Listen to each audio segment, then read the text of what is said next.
Hey, thank you so much for listening and for watching the Pastor's Perspective program. My name is Brian Perez, Pastor's Perspective, sponsored by Calvary Chapel, Costa Mesa. And answering your questions today in the studio are Brian Broderson, the senior pastor of Calvary Chapel, Costa Mesa in Southern California, and author and apologist Dr. Bobby Conway from the 1 Minute Apologist channel on YouTube is here. Bobby is playing hooky, I guess, from Image Church in Charlotte, North Carolina, where he's the senior pastor. But he's been here in California for the past few days, flying back tomorrow, and then he'll just see our beautiful weather behind me, I guess, behind Brian, and then you'll wish you were back here again. I know, it does happen. I'm definitely loving the weather. Today has been epic. It's just such a beautiful day. So I think what I plan to do tomorrow is I'm going to pack the weather up in my suitcase, and I'm just going to take it to North Carolina. Good idea. Unzip it and let it be. Yeah, it might work.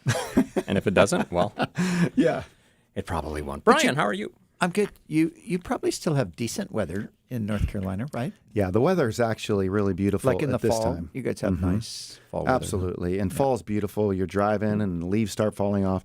For me, I can fall into a state of PTSD because that just means winter's coming. So like my wife loves it. She's like, oh, the pumpkins in the fall and the leaves. I'm like, yeah. I almost know what's coming. So I have to just learn. Like, this is no joke. I've literally been doing some mindset work about the day's going to get shorter and colder.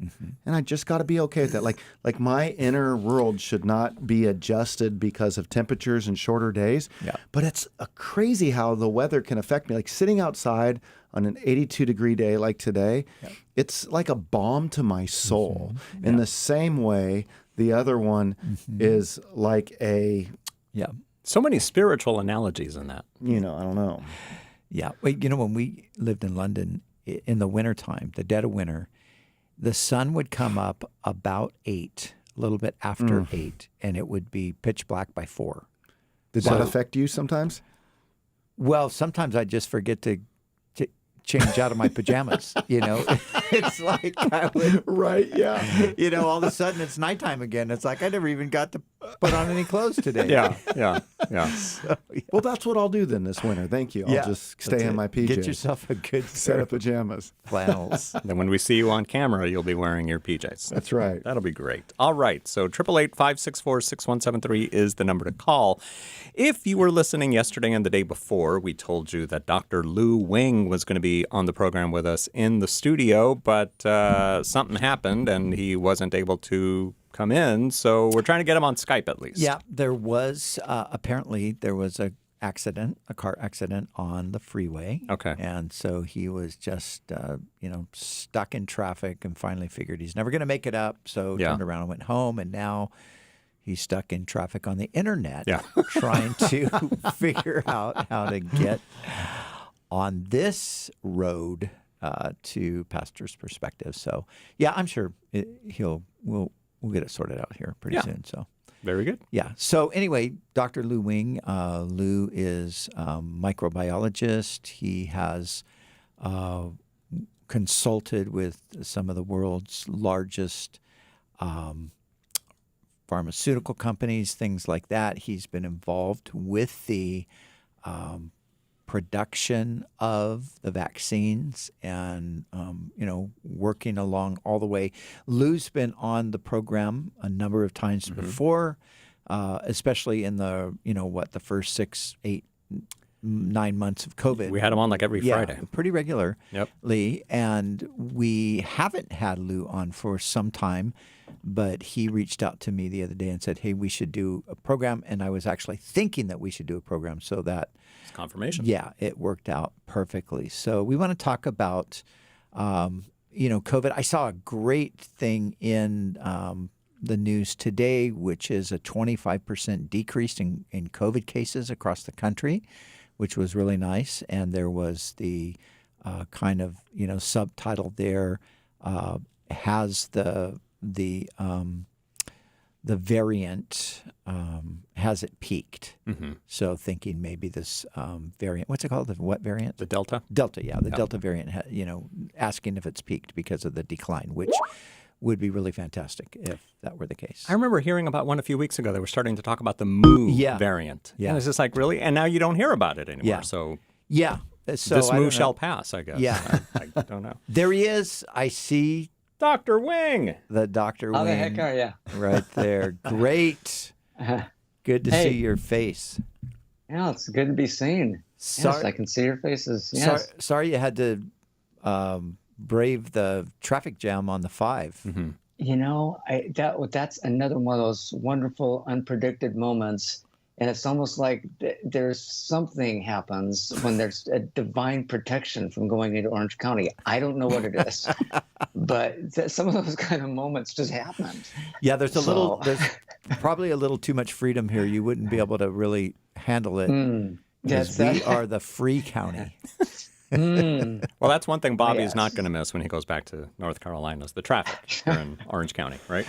You know what's crazy? I feel like the traffic is worse where I live in the Lake Norman area of Charlotte Really? than in Orange County because Wow. the road systems weren't prepared for it. At least in a lot of places in Orange County, you had some master planning going on.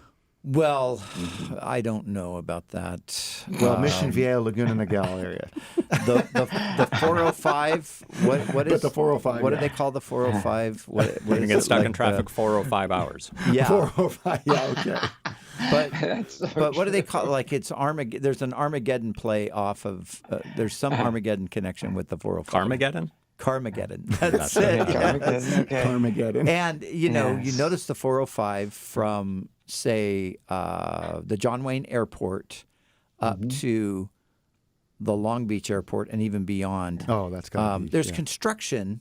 It's Yeah. endless construction going on. Yeah. And now they're doing construction right out in front of our church. Have you noticed that? Yes. Like, you can't even do a U-turn there anymore. Right. It's, Oh, what is man. the world Wow. coming It's to? Lou's fault. Yeah. Well, you know what? blame it on I'm Lou. just saying, all you can tell you is that San Diego's finally got an operable trolley that goes all the way to North County now. No So kidding. we're transporting people. Oh my goodness, looks like Disneyland. When you come on the 5, you'll see it's done. It goes And to North we're- County. Where does it drop you off in North County?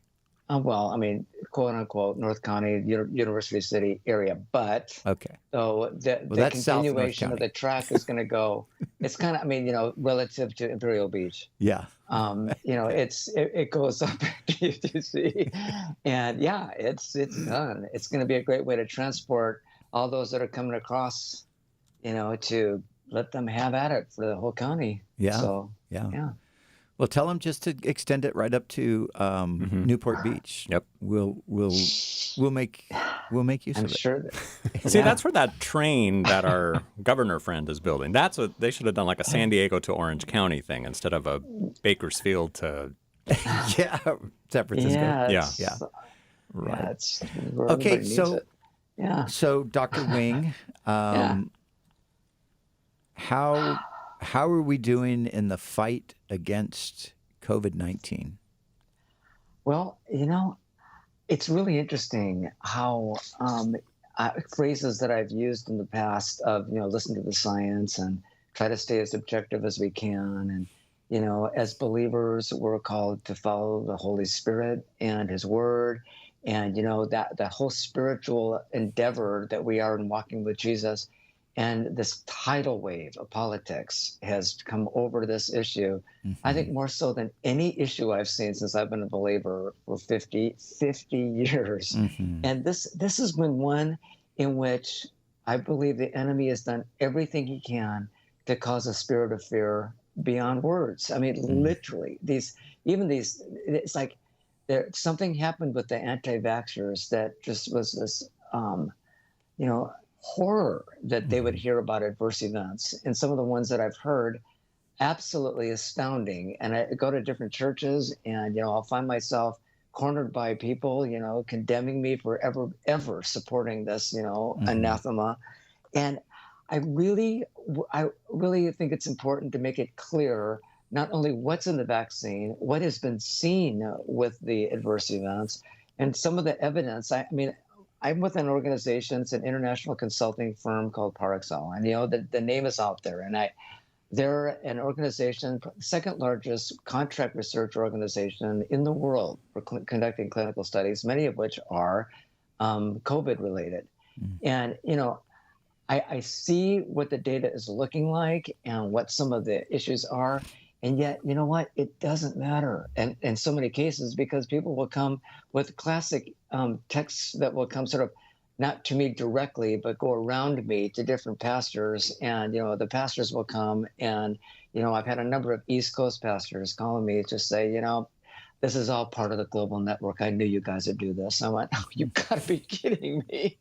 That happened. Okay. So I see it as, honestly, it's close as I can stay to Jesus for this process and be honest to him with what I've seen just from data. And I'm just saying with data, this is really what's I believe should be driving our decision whether to be vaccinated or not. Yeah. And let's not die on that hill. There are plenty of other hills that we can die on. This is one that we don't need to. Yeah. And it shouldn't take you off the mission field. It should not take you out of ministry. Yeah. It should not cause you to leave a church because a pastor is that. So many of those issues that are coming up, even people that are falling away, made the excuses, well, you know what? They're not masked in their church, Yeah.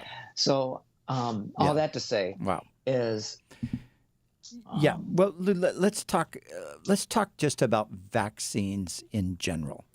Yeah. And Cheryl was reading me something a while back, and I think it was surrounding the polio vaccine, and it was talking about how Christians were so thankful when the polio vaccine was finally invented, and there was all kinds of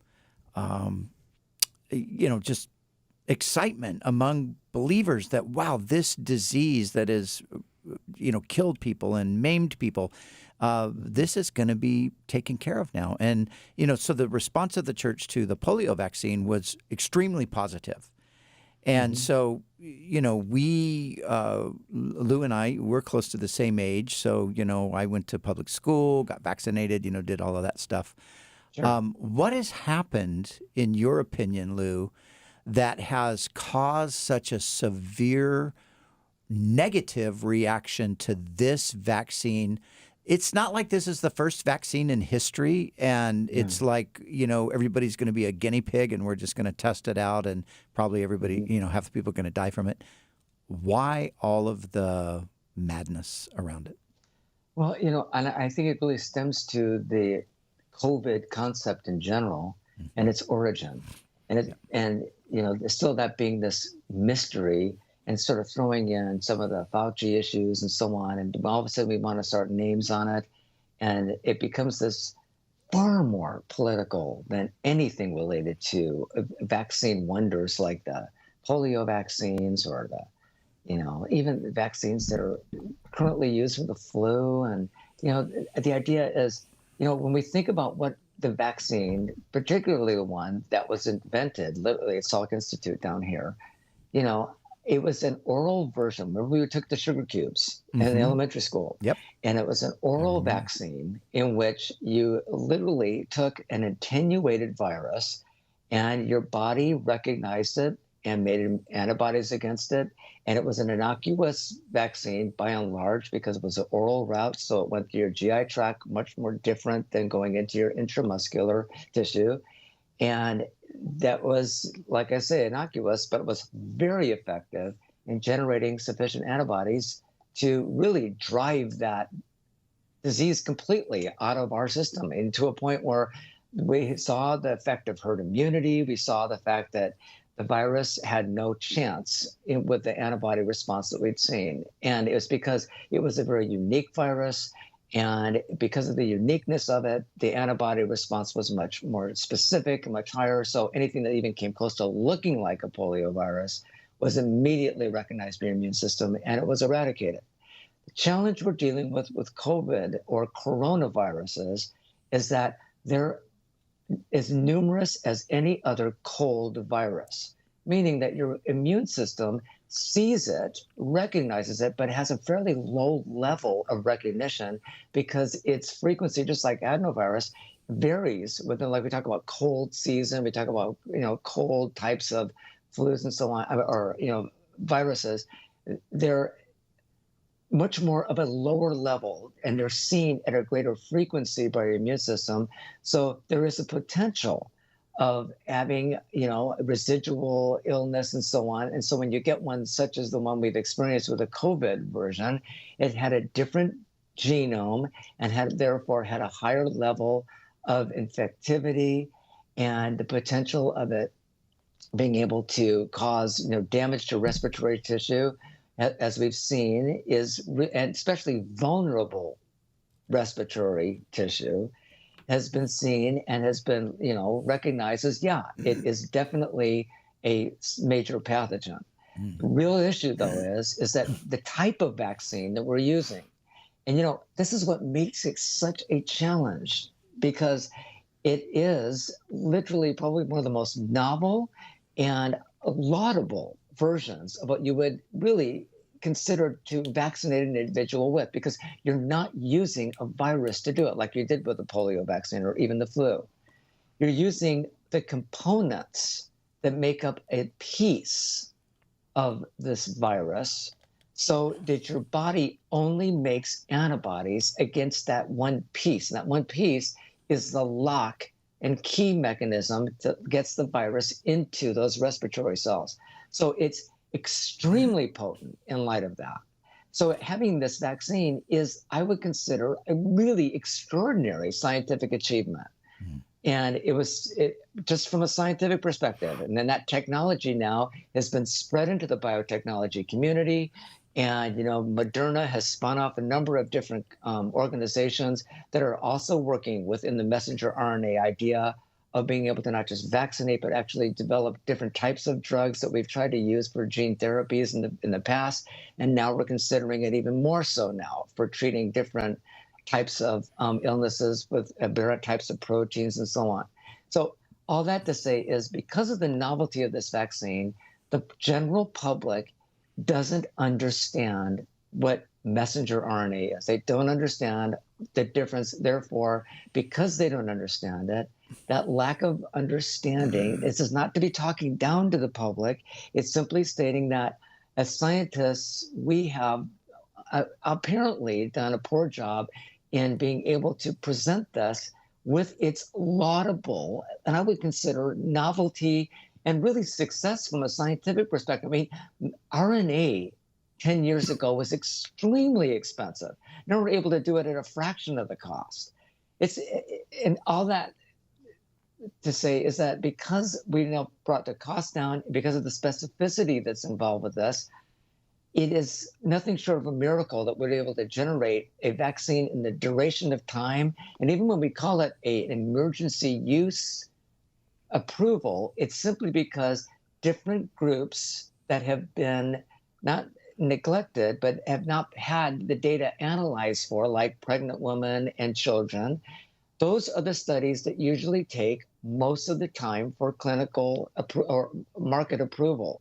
So to move this through the regulatory process at a more rapid pace, those two groups have had data that has been coming in gradually, but it put it into an emergency use only because all the data had not been completed and is still in the process of being completed. So most vaccines usually take 5 to 7 years to actually have an approved version of the vaccine. So does that help, or is that just more confusion? I mean, I'm not trying to sell anybody anything. I'm just telling you that this is really what it is from the science world. Yeah. So. I think a few things. Let's just kind of go. We can kind of go down the list, and Bob, if you got any thoughts, you throw those in there too. But this is kind of a no-brainer, but I will say it anyway. The vaccine is not the mark of the beast, nor is it a precursor to the mark of the beast. And like I said, it sounds like a no-brainer, but there are people, good people, sincere people, who have actually bought into that idea.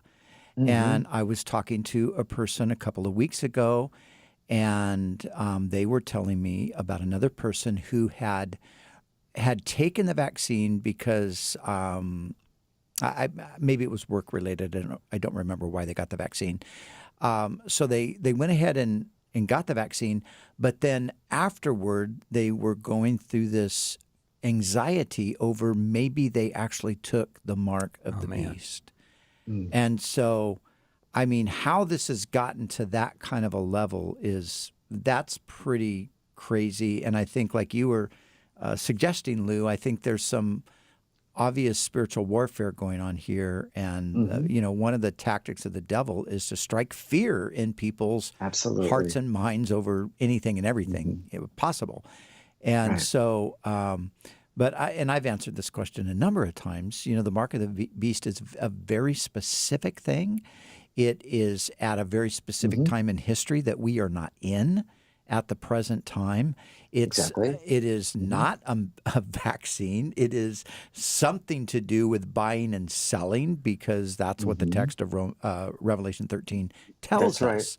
And it's an allegiance, a willing allegiance to the person Revelation 13 calls the beast. We commonly call that person the Antichrist. So there is no connection between the vaccine and the mark of the beast. Second, and somewhat related, is that, this is the vaccine is paving the way for the mark of the beast that will come in the future by the government mandating it and by the social pressure to receive it. Now, that could be said of any number of things in the culture today, I think. And if we believe a futuristic interpretation of the book of Revelation, that there will be an Antichrist, that there will be a mark of the beast and all of that, I do believe that, then of course we would expect that society is moving in that direction. And it has been moving in that direction. Anyone who's done a prophecy series has been saying that it's moving in that direction. But moving in that direction, that's been going on for 100 years more. But, we could probably track it clearly for the past 100 years, and we're still moving in that direction. But it doesn't mean that it's just around the corner, because now there's a vaccine that's shown up, and people around the world are suggesting that, maybe even the government's going to have to force people to take it. Right. But, there's something along the lines of, and again, it's not a political issue, but it is something very interesting that in the government that we're living in now, and recognizing the necessity to have a crisis to solve. And even if it's a good thing, turning it into a crisis is really a way of building sort of the resume, if you will, of an individual who needs to have an accolade on their name or a successful, solving of a crisis.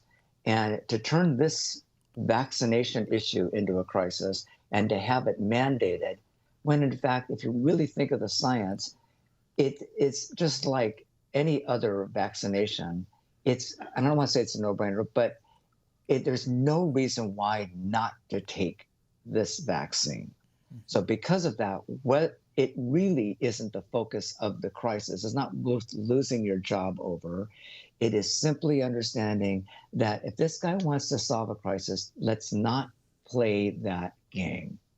We're, as citizens living on this planet, in this country, it's not saying that I'm going to bow down to the man by taking a virus or taking the vaccine. The idea is that when I get vaccinated, it's a very personal objective of making certain that there is a sufficient level of antibodies in my blood that are going to be capable of stopping this virus from entering into a given cell. That's the only thing this virus is going to do, or this vaccine is going to do.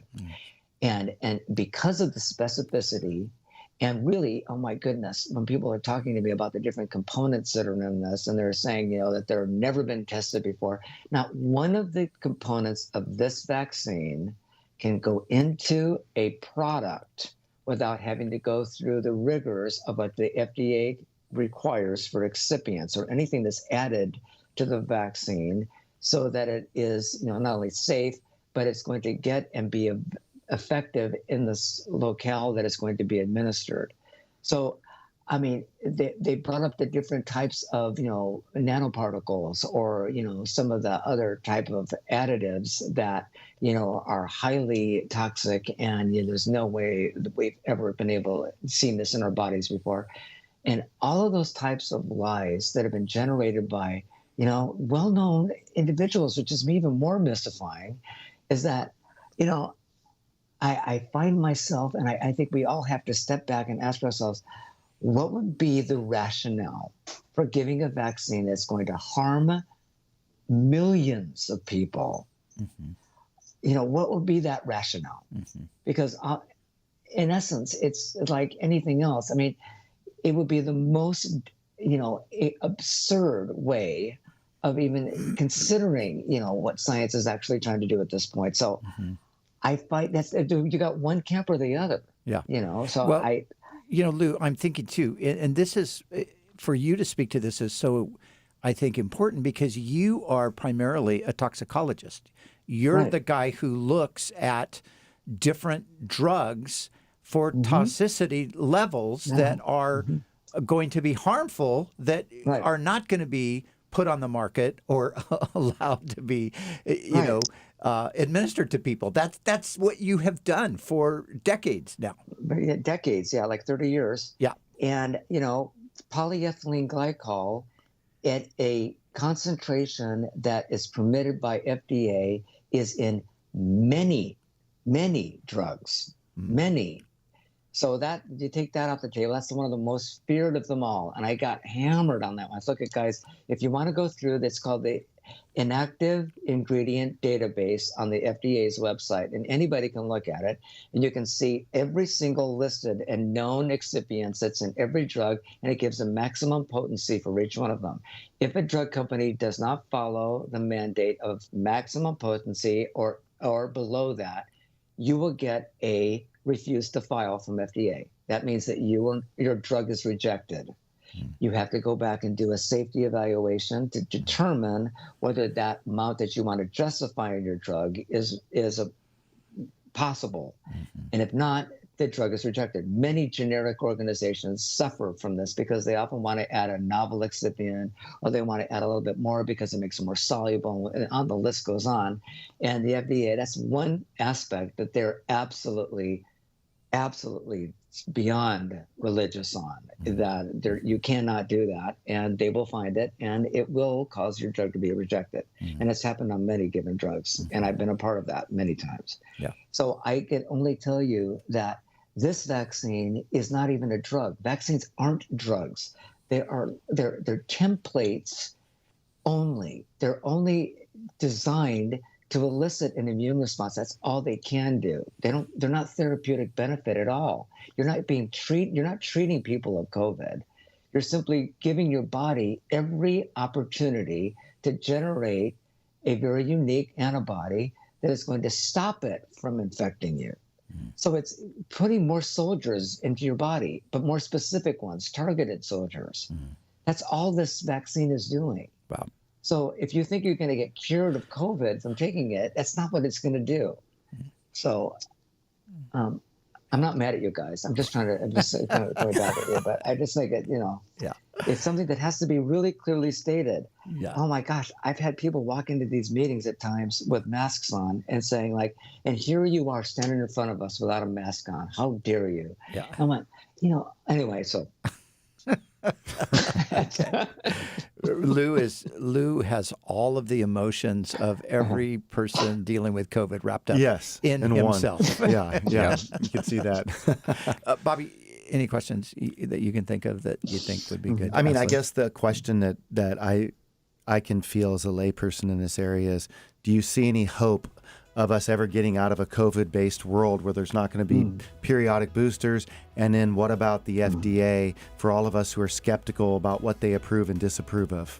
That would be a twofold question. Excellent questions. Well, you've got 2 minutes to think of the answers, Dr. Wing, because we've got to take a break here on the Pastor's Perspective program, and we've even got some phone calls. We'll see if we can get to those. This first hour, we've got Dr. Lou Wing on the program. Next hour is when we'll answer your general questions, so keep that in mind. We've got Brian Broderson and Bobby Conway in the studio, and our guest, Lou Wing, the toxicologist and microbiologist. He's on Skype, and we'll be back in a couple of minutes with some more talk about COVID and the COVID vaccine here on Pastor's Perspective. 888-564-6173.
Welcome back to a special edition of Pastor's Perspective. I'm Brian Perez with Brian Broderson and Bobby Conway in the studio, and on Skype we've got Dr. Lou Wing, and we're talking about the COVID today, the vaccine and the virus. And right before the break, Bobby Conway had a couple of questions.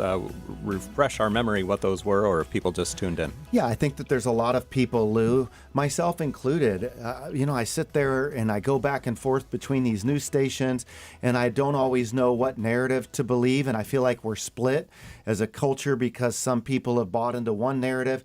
My narrative is, what do I even believe, versus being locked in on one or the other. And as a result, I find myself thinking a couple questions. Number one, are we ever going to get out of a COVID-based world of masks and booster shots and quarantining and shutdowns?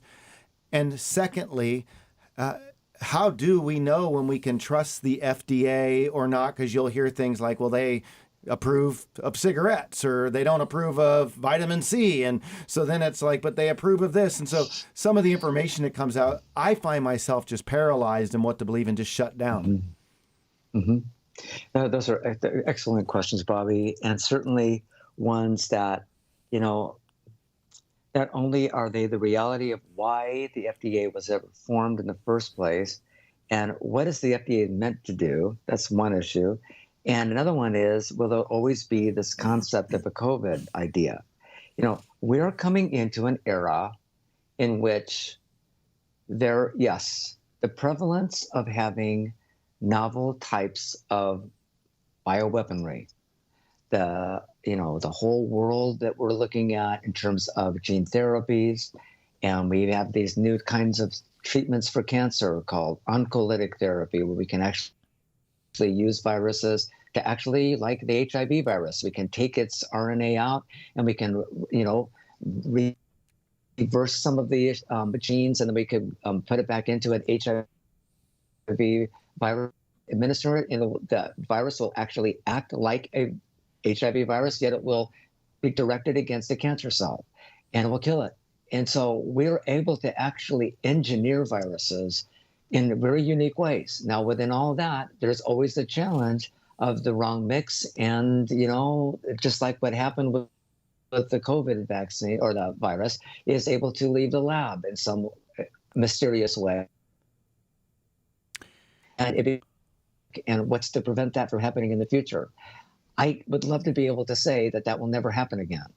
Although that it happened, it is something that because it did happen, and because we're living in a biological-driven culture, society, world, that the era of computers has changed to the era of biology, and we're encountering some of the most extraordinary findings, not only with DNA and RNA and so on, but because of that, it does nothing but create that greater level of paranoia, because we're realizing how much we don't know and how much we're still discovering. And this discovery phase is happening at the same time as the therapeutic phase. At the same time, we're getting a vaccination, and we think we know everything about these molecules, when in fact, biology is always going to mystify us. We don't have definitive answers like we do in chemistry. So we're coming into this arena where we're dealing with biologists who think they have all the answers. You go to these different FDA meetings, and you go to these called interact meetings, where we, talk with FDA experts about these novel technologies, and they want to learn more from the scientists than they know themselves. So we're all in this kind of like this vulnerable place of learning and trying to put some sort of, boundaries on the scientific knowledge that we know of. And the FDA, all they can say at this point is, well, we're not going to approve this until we have more data, more information. But when is enough data enough data? I mean, how many people are going to get infected with coronavirus, and we still have to wait for this vaccine? Can we accelerate it even more? So to accelerate biological types of drugs is going to come with a risk. And so that risk is going to intensify, I believe, in the next 5 to 10 years. And whether it's COVID or it's going to be another, other types of viruses, because we're bringing a greater level of permissibility of different pathogens, because we can actually utilize them as therapeutics when we're able to actually, do some genomics to these different types of pathogens and make them actually useful, then we're going to be coming into an era where we may not know all that we know about a virus, and being able, what would happen if it actually did reverse its, pathogenicity and became even worse, like what we're seeing now. So I'm not saying that to scare, but I am saying that to be aware and to recognize that, number one, we don't have all the answers, and we don't have a definite answer to your question. Will we continue to see this? Based on the trends in biology, we just have to be on top of what we do know. And that's really how science drives the biologics world in general. We have to stick with data as much as we can. It's not nearly as definitive as small molecules that are used for like aspirin or different types of drugs. When we talk about biological drugs, we have to be, far more vigilant as far as, understanding what the long-term toxicities are. The recent guidance documents that came from FDA is all about long-term effects of gene therapy, for example, and that follow the patients out to 15 years post-dosing. So it's no longer looking at long-term as far as a year or 2 years. Now we're looking at 15 years. That's what the FDA has mandated, because we don't understand any of these off-target issues that may be occurring.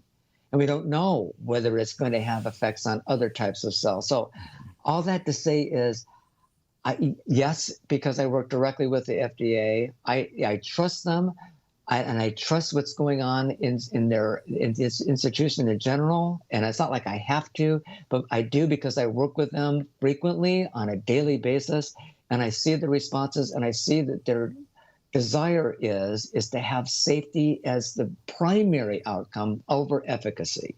So they're far more interested in the safety of an individual. It goes back to the Hippocratic Oath, do no harm.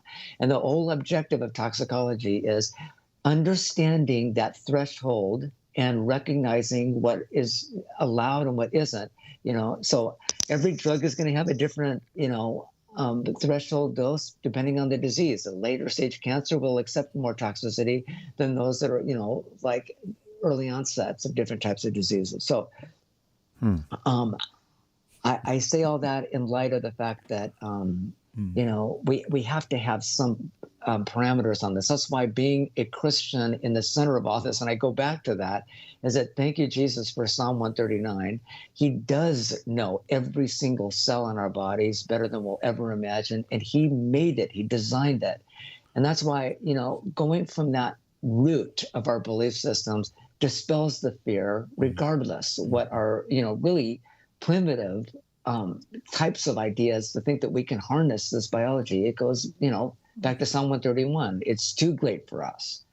So yeah, Lou, we've got some interesting calls on the board, and I think it would be good to go to some callers, because I think this will answer maybe people that haven't called but are listening. Maybe some of these things will answer. So our gal who does the social media also says that we're blowing up over there on Facebook and YouTube. So you guys try to call in. Maybe some of you on the phone are the people that are watching. But we'll start our time on here with Jeff. Now, because we have so many questions, get to your question as soon as we can so that we can get to as many of these as we can. And maybe Lou just do like a 2-minute answer or something. Jeff in California, what is your question for us today? Thanks for calling. Yeah, my question is, why are these vaccines being pushed so hard when it's only affected actually 1, or maybe I'll be generous, 2% of the entire population? The world, it's only affected about 1% of the population of the world. Mm-hmm. Why are we being forced to take this drug? It's not getting everybody. Lou? Right, yeah, and that's an excellent question. And again, it's a political answer, mainly because there is no reason to push it. The idea is that when a vaccine is available and it has this level of potency, the question really is, why aren't you taking it? And instead of thinking that we have to sort of, look at it as the government pressing it on us, we need to reformat that statement of saying, the purpose of this vaccine is to prevent a given virus from having its transmission in a society, period. And it's going to stop it because we're going to build our immune systems. That's all this vaccine is doing. And if the government wants to play on this as a forcible mandate, it gives the suspicion that there's something wrong with it. We can't let the government drive our fear. The best way to avoid the fear is to take the vaccine and get back to your calling. Thanks for your phone call, Jeff. Next, we'll go to William in California. Thank you for calling 888-564-6173. You're on Pastor's Perspective with our guest, Dr. Lou Wing. Yes. From the start of this, I've wondered why in the world, since we have good medications against this disease, we've pushed a vaccine that can cause a lot of potential problems. And you say that you're for Jesus is design on our cells and our bodies and our immune system, which to me is an infinite design. Then you let these guys modify it with a DNA modification that's modified the immune system to where then you wind up with all kinds of things like antibody. Now, William, when you mention the medications, are you talking about things like ivermectin and those? Yes, ivermectin and hydroxychloroquine. Yeah. Lou, what do you say about that? Right. And, some of those non-specific types of drugs have their own set of safety issues.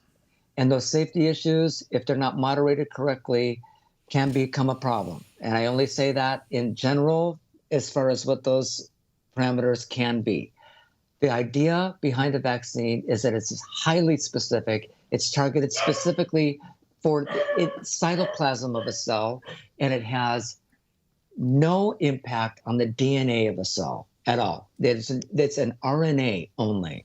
So it's important to recognize what the composition of this vaccine is because of its specificity and its target of where it goes inside of the body. It has no impact on the DNA of any cell. Lou, let me ask this, and it's kind of going off of what William asked. He's talking about, and obviously the DNA was part of it, and you answered that. But, I've heard from a number of people that, way many more people have had adverse reactions to the vaccine than they're letting on. I've heard numbers up in the tens of thousands of people have died from the vaccine.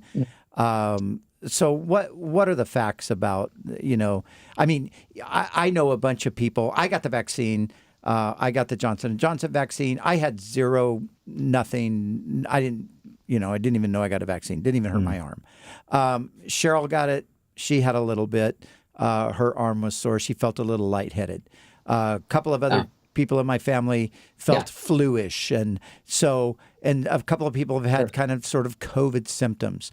But what's the truth about the risk and the danger of these vaccines? Okay. Of the several million that have been administered, just saying, for the Moderna, Pfizer, and Janssen, the numbers are about, as far as adverse events are concerned, and these adverse events are reported by individuals. And most often, if reported by individuals, they go into a database, and that database is yes, it's available to the public, but they're different than adverse events that are recognized by the drug companies themselves.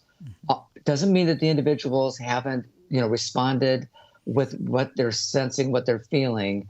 But the point is that adverse events need to be addressed by the drug companies themselves. And that's why it's important to always contact, whether you had a Pfizer, whether Moderna, one of those, they give you a number to contact so that you can call them directly. That's how the adverse event is listed. Of those, though, when we look at the ones that are available now, in a study that just came out, literally, when they compiled the data for the different vaccines, it was a paper put out by a last name PRADHAN 2021. The title of the article is Comparison of the Adverse Events Between COVID-19 and Flu Vaccines. And they showed that the adverse events, the most prevalent is the injection site irritation.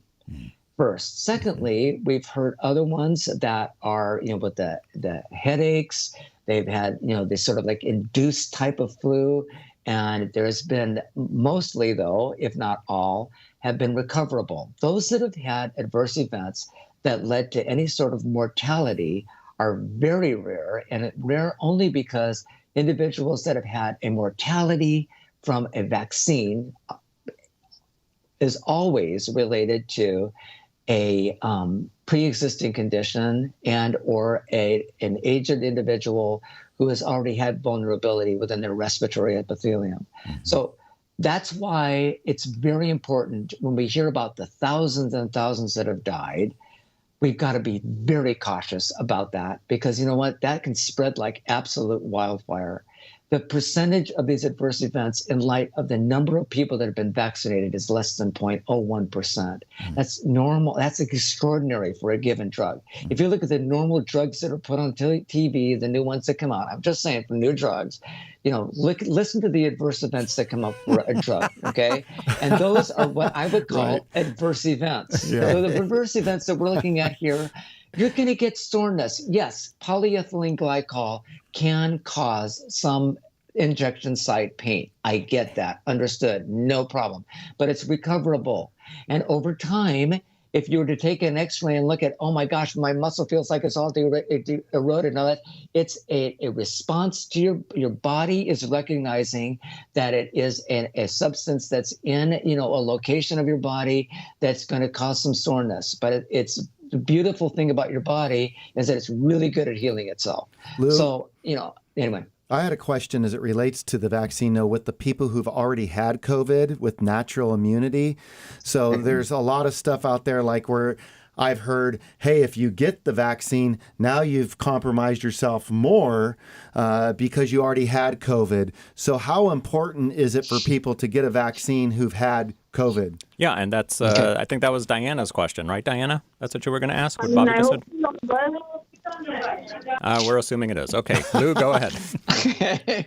Well, that's a really important question, though, because, obviously, oh my gosh, wow, I can't believe I just got an airlock. Oh yeah, if you've had COVID, here's a really important statement here. Your body has generated antibodies against the virus. Absolutely. But what you've done is you've created a lot of antibodies against all of the pieces of the virus, meaning that it isn't just the spike protein, it's all the pieces of the virus as well. So you've got a very heterogeneous population of antibodies. The ones that we want the most, the targeted antibodies, are against the spike protein. So by getting the vaccine, even if you have had COVID, is not only going to not hurt you, it's going to enhance your immunity.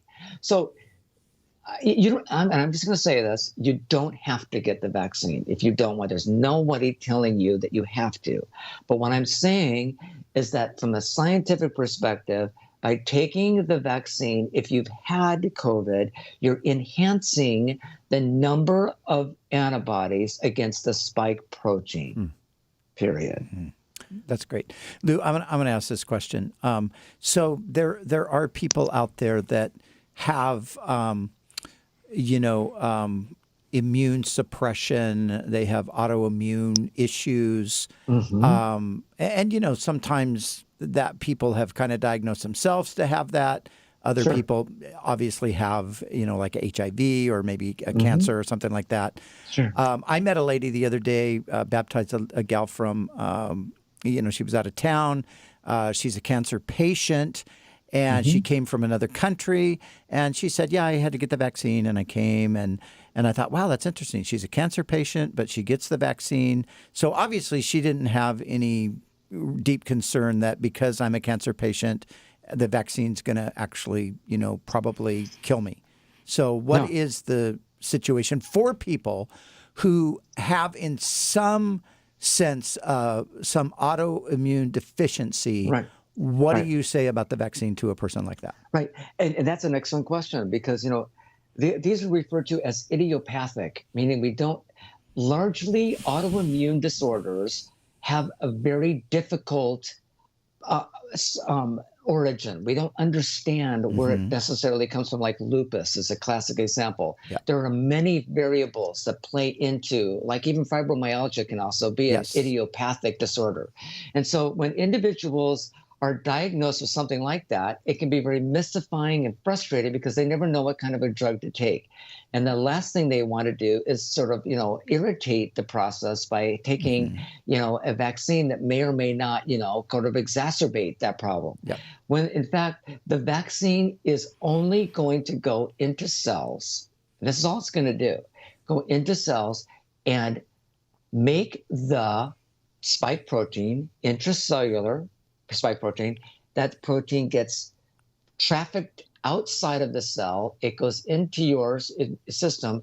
Now, here's the challenge, though, sometimes, and I'm just saying this as a qualifier, is that when you have an autoimmune disorder, sometimes you generate antibodies, and those antibodies can be faulty. They can mistaken an antigen, such as the spike protein, as something else in your body. That is a very unique, very rare, extreme event that can occur. And that happens actually when you get, what is the virus that, it'll come to me in a few minutes, but we've only got a few minutes. It can happen when you get antibodies that are directed against your own tissue. And that can happen with autoimmune disorders. But again, because of that rarity of that, there's often been talk about whether people with those type of disorders should actually have a vaccine. When those individuals have been treated, however, there hasn't been any issues to date. So I'm not saying if you do have them, but I also encourage you to talk to your physician about that too. Yeah, and I'm asking that for somebody, but I'm also thinking of myself, with a couple of decades of chronic fatigue syndrome and fibromyalgia, which is a related type of a thing. Yeah. I did not have any reaction whatsoever to my vaccine. So there you go. But people have asked that, and so I wanted to ask that question. Yeah, good. Ginger Great. in California. Let's see how many more we can squeeze in. Go ahead, Ginger. What's your question? Yes, I thank you for taking my call, and I appreciate you guys so much, and you, Doctor, for being on the program. I've had the vaccine. I had both injections with the Pfizer. Now I'm wondering about the booster shot. Is it necessary to have a booster shot? How long does my Pfizer injections last? And I've heard people reacting to the booster shot. Okay. Lou, what do you say to that? Okay. So the booster shot has not been definitively required for the public in general. It's been only suggested for individuals that are either elderly and or have compromised respiratory systems. So at this point and at this phase, there's no definitive answer for the booster, whether it be for any of the variants that we're dealing with right now, because the variants apparently have comparable spike proteins, and therefore our current vaccinations, Moderna specifically and Pfizer, are fully protective of any of the variants that we've seen at this point. All right. Keith in California, go ahead. Hi. Thank you guys for having me on. So I guess my question is, how effective is the vaccine if we're still able to catch the virus and we're still able to spread it? We can be actually putting other people at harm who don't have the vaccine, because even though I'm taking it, I can still catch the virus and I can still spread it. So it's almost like the vaccine prevents you from, I guess, going to the hospital, but is it really preventing us from spreading this virus?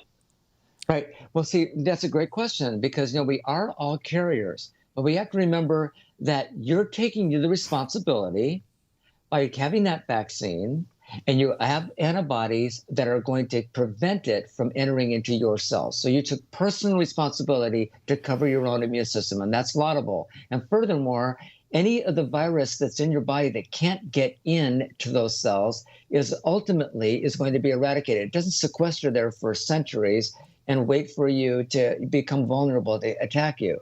The idea is that, because we're trying to understand the clearance of the virus from our systems, and that's going to take time, having the vaccine is going to increase that probability because it can't get to what it needs, and that it needs to get into a respiratory cell to replicate.